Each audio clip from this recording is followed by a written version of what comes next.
السلام عليكم ورحمة الله وبركاته.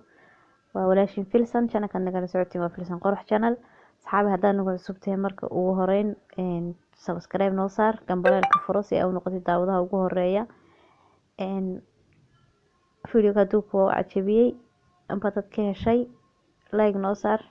صحابتا هذا لو ذاك وحي فرينا كومنتي نوغو ريب ما انت محانو هيا صحابي محانو هيا كورونا فيروس فيديو يارو gaaban oo qosol badan oo coronavirus aan noo hayaa coronavirus markii magaalooyinkii iyo banaankii suuqyadii laga xarooday guryaha lagu xarooday banaankii wareegaya coronavirus dadkii eryanaya guryaha ku xareynaya marka sidaas yar aad iyo aad baan ugu qoslay markaas waxaan ku dhahay asxaabtada la wadaag inta fiidiyowga weli la gaarin waxa ka soo horeysa ragii baa dhib isku qaban guryihi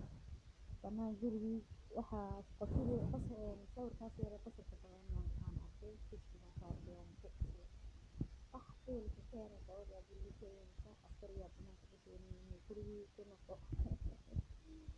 markaa stay at home dadkii dhib bay ku qabaan wallahi banaan inay wareegaan marka in ka qasabaan marka saddexaan qaxween maqaayad ka shaqeystaan intii la yaayay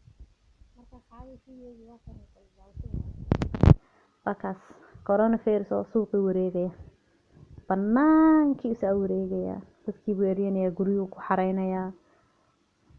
fiiriya dadkiiyo cabsi ka qabo saas uga kala ordaya arki doontiin asxaabay ilaahay naga badbaadiyo xanuunkan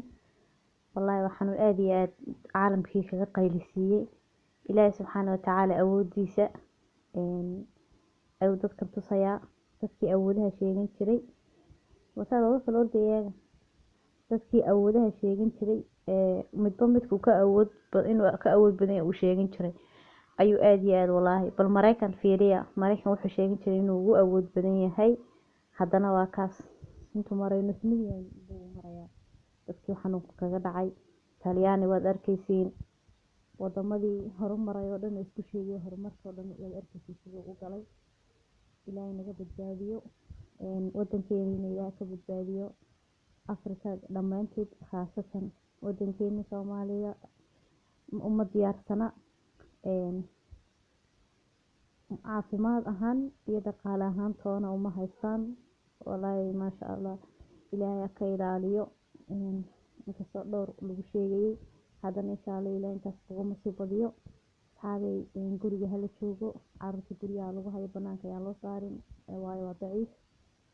qofka ka duceysay xanuunkan uu ku dhacaya amba uu dhibaateynaya dadka waaweyn dadka xanuunada qaba dumarada uurka leh oo macnaha jirkooda daciif yahay guryaha joogaan hada caafimaadkaas boqolkiiba yahay saas gurigaaga joog waayo xanuunkan ma ahan xanuun qof gaar u imanaya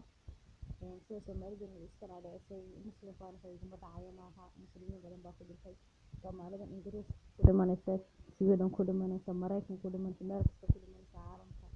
yaani iyagu muslimiin ahayn meelka kaliya muslimiin ah ma taas maaha labaad ilaahay marka uu xanuun soo diro amba ilaahay wax soo diro ma ahan inay cid gaar u imanayso qof walba camalkiisa waa aakhirada lagala xisaabtamaya laakiin waa wixii adduunka waa la wada maraya marka insha Allah haddii qof muslim buu ahaa loogu nabiga calayhi salaatu wasalaam markii dhimanayay sakaraati mawd buu maray waa tan xadiiskan ku dhiganay sidii xanuunku u hayay sakaraadku marka nabiga laga xasuusin lahaa amba isagoon sakaraad qabanin aayar markii laga qaadi lahaa taas marka ku cadeynaysa askada aniga muslim baan ahay waxay magacayaan iyo coronavirus la soo diray muslimiin badan buu ku dhacay in is ilaaliya. Assalaamu calaykum.